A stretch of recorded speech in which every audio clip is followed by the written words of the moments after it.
Thank you, President. My question is to the Minister for Children.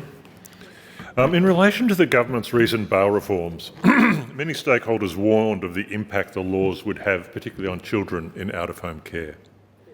The majority of children in residential care have significant trauma backgrounds and can exhibit challenging and complex behaviours. Already they are often criminalised for behaviour that would not see them criminalised in an ordinary home. We were recently made aware of a young person who broke into a residence's pantry to get food, who was charged with burglary, and which was in turn subsequently increased to aggravated burglary because another person was present.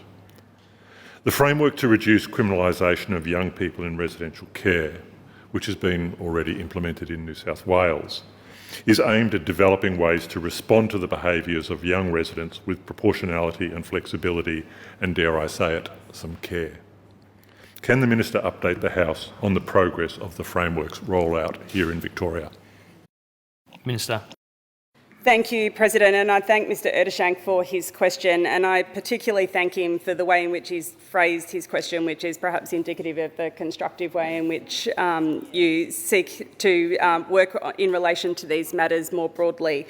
So I very much appreciate that, and I appreciate the nuance of your question as well in that we note that residential care is not a custodial setting. A residential care is a home for a vulnerable child, and that is really the threshold of what we're, or the key of what we're trying to achieve in these residential care settings is a home environment.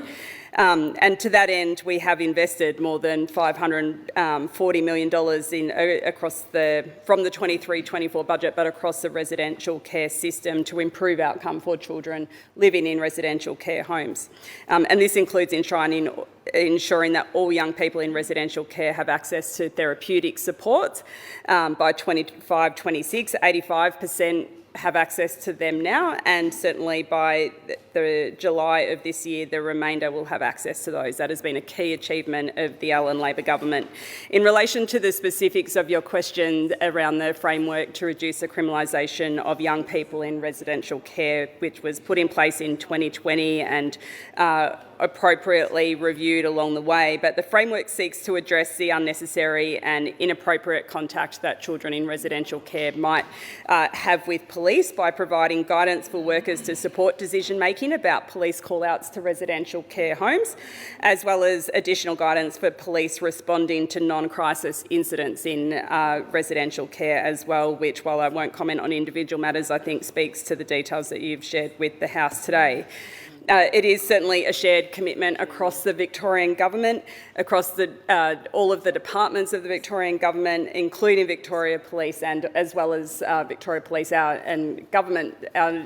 non-government partners who work with us in the delivery of residential care.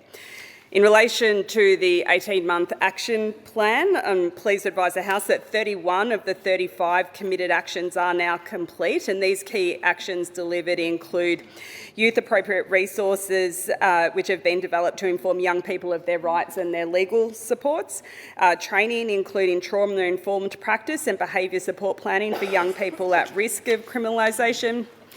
There's 2 further actions which are also due for completion in 2025, and these relate to the updates to the Child Protection and Youth Justice Memorandum of Understanding and the Practice Guide, which are currently being finalised with the Department of Justice and Community Safety, but they are, I am advised, on track to be completed within 2025.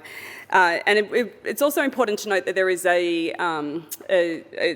framework of oversight and evaluation that the framework is, the decriminalisation framework is subject to. Sorry, Minister, time's expired. Mr Ettershank with supplementary. Thank you, President, and I thank the Minister for her response. I guess in terms of my supplementary, you may have covered this in part, but I'll kick it into play anyway.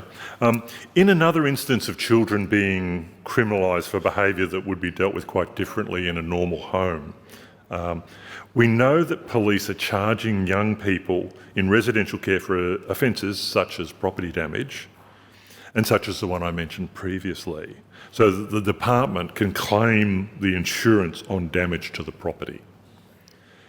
What steps is the government taking to ensure that children are not being criminalised to save on property maintenance expenses? Minister. Thank you, Mr Ettershank, for your supplementary question. And I think the very existence of the framework to reduce the criminalisation of young people in residential care in and of itself speaks to that issue and many of the others that you have directly raised or alluded to in your question. The framework clearly is set up to avoid unnecessary and inappropriate contact with police. It's about providing guidance for workers to support decision-making about police call-outs to residential care homes and additional guidance for police responding to non-crisis incidents in residential care. It's also a shared commitment, as I've said, between government departments, Victoria Police, and indeed I was having this conversation in relation to a number of matters, but including decriminalisation with the Acting Police Commissioner only a few weeks ago.